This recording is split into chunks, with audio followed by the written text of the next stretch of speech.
quais são os principais sinais de alerta, ou um termo bonitinho, né, os red flags, que devem acender para o sinal de alerta e uma dor de cabeça de forma aguda?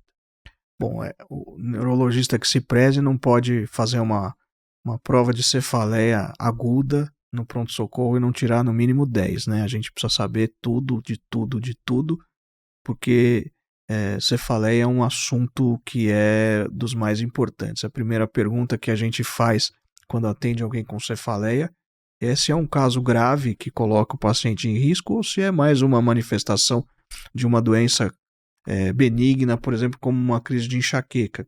As duas podem ter situações semelhantes, por exemplo, em intensidade, né? Você pode ter dores intensas, tanto na enxaqueca quanto no paciente com uma doença grave, por exemplo, uma trombose venosa, meningite, uma hemorragia subaracnoide por aneurisma, né? Então, o pulo do gato é você saber separar o que é uma cefaleia primária de uma cefaleia secundária. Então, primária, por exemplo, enxaqueca, do tipo tensão, salva suas 3 mais famosas, né? Que são aquelas em que a doença é a própria cefaleia. Não existiria doença se não tivesse a cefaleia, né? Já teve enxaqueca? Você tem enxaqueca? Quantas vezes você teve dor de cabeça? Nunca, não faz sentido, né? Agora, a cefaleia secundária é aquela em que a doença pode se manifestar com dor de cabeça ou não. Então, eu posso ter trombose venosa sem cefaleia, posso ter um aneurisma cerebral sem cefaleia, eu posso ter meningite sem cefaleia, apesar de não ser o usual, mas as doenças existem independente da presença ou não de cefaleia. E nas secundárias, você tem condições que são capazes de levar à morte ou a sequelas graves. Nas primárias, isso também pode acontecer, né? Você tem complicações, por exemplo, da enxaqueca, né? Infarto enxaquecoso, você pode ter crise epilética por causa de enxaqueca, mas são coisas mais raras, né? A filosofia diz que você deve ter enxaqueca, cefaleias primárias são mais benignas e as secundárias contêm entre elas as mais graves. E aí você vai partir para os sinais de alerta, que vão separar. Tem sinal de alerta? Sugere que é secundária. Não tem sinal de alerta? Sugere que é primária. E aí a gente tem algumas regras. Uma das regras, posso falar a regra que eu criei? Sim. Tá bom, existe uma regra que eu criei, que eu uso nas minhas aulas, que é o insípida. I de início súbito. Então, cefaleia que atinge a intensidade máxima em segundos. A gente vai pensar, por exemplo, numa HSA por aneurisma, né? O N é de neurológico, então alteração no exame neurológico do paciente, sei lá, uma hemiparesia, uma alteração de pupila, né? O S de sistêmico, então o paciente tem alguma doença sistêmica grave, por exemplo, imunossupressão, por exemplo, lúpus, que possa cursar com alguma intercorrência neurológica que dê cefaleia.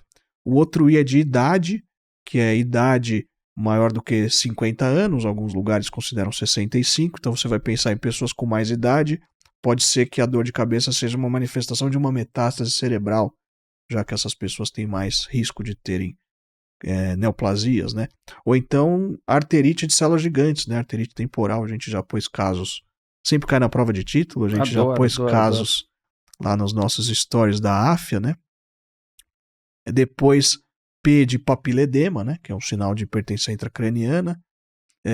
O I é de inédito, né? Um padrão inédito, o paciente nunca teve essa dor antes, né? Uma mudança de padrão. D é de despertar pela dor, que sugere hipertensão intracraniana, então você está dormindo, você retém CO2 e fisiologicamente a sua pressão intracraniana sobe um pouco por causa dessa retenção. Se você está tendo um processo de hipertensão intracraniana progressivo, à noite essa pressão sobe um pouquinho mais. Em uma determinada noite ela pode subir a ponto de atingir o limiar para você ter a dor de cabeça e você acordar pela dor.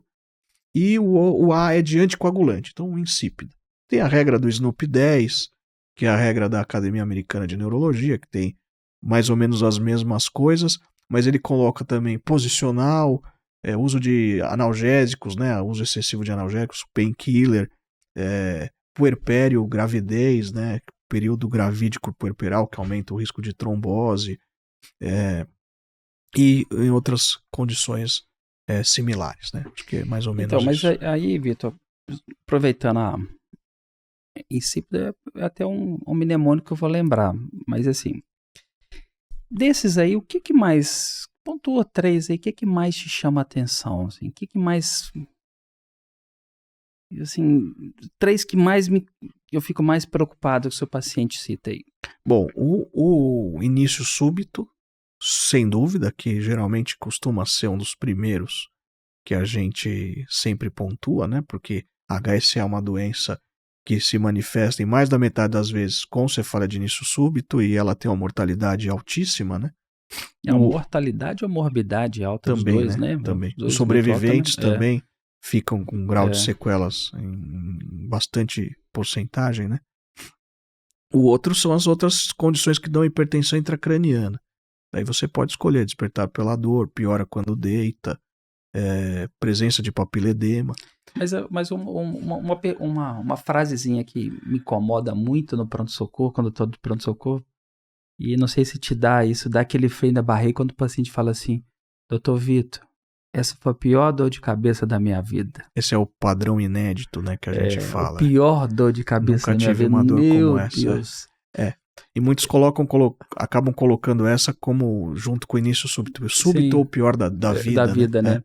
Realmente acho que se tem duas coisas, é início súbito e pior da vida, e talvez se a gente pudesse pontuar o terceiro. Você falou de várias coisas de hipertensão, mas acho que déficit focal também é algo também que talvez é o que mais a gente pensa assim no primeiro momento do pronto-socorro, né? Mas essa conversa, para quem já é neurologista, a conversa tem que ser cumprida, né? Tem que ser SNOOP 10, SNOOP 20, né? SNOOP 30. No fundo é interessante, eu trabalho no hospital e a gente tem um prontuário eletrônico muito dinâmico lá, ele é muito legal. E aí muitas vezes o paciente pega e fala para você, a pior dor de cabeça da vida, eu nunca vi no pronto-socorro. Aí você entra na abazinha dela, dor de cabeça, glória. Aí você chega para ela e você já veio aqui dia 12 de setembro de 2024? Ah, é mesmo, por dor de cabeça. Pô, eu tinha até esquecido. Mas assim, tem que tomar cuidado, né, Vitor? Acho que se tem uma palavrinha que me incomoda do pronto-socorro, no manejo de dor de cabeça, é realmente de início súbito, uma dor muito forte, muito intensa, e aquela pior dor de cabeça da vida. Eu acho que isso é bem, bem característico, é algo que tem que chamar a atenção. Você tem que abrir um leque. E eu acho que o grande problema, e a gente tem que tomar um pouco de cuidado no seu manejo do pronto-socorro, que essas palavrinhas são sinais de alerta. E a gente tem que tomar muito cuidado quando a gente tratar esse paciente. E uma vez que o paciente melhora da dor, você desmerecer essas dicas que o paciente deu. É outra queixa que a gente tem que ficar muito atento, né, Vitor? Porque o HSA, a trombose, o tumor melhora com analgésico, não é isso? Em muitos dos casos o paciente vai ter um alívio dos sintomas, né? Então, muito cuidado no seu manejo e essa questão assim, não, mas melhorou a dor, não é dor grave, né? Tem que ficar muito atento com isso, né? Às vezes é mais comum a enxaqueca ficar persistente do que essas dores, né? Ficar muito atento com isso, né? A gente vai falar mais pra frente, talvez, mais especificamente da cefaleia da HSA, e eu tenho um caso interessante para contar em relação a isso aí depois. E aí, Vitor, então a gente fala então dos red flags, eu acho que isso é muito importante a gente saber e pontuar, né? E simples é bacana, acho que vai deixar uma dica aí, né? Como é que fica lá? I de início súbito, N de neurológico, S de sistêmico, I de idade maior que 50, P de papiledema, I de inédito, D de despertar pela dor e A de uso de anticoagulante. Então já tá aí, né? Quem quiser já pode gravar e fazer o seu mnemônico aí. Acho que é muito interessante.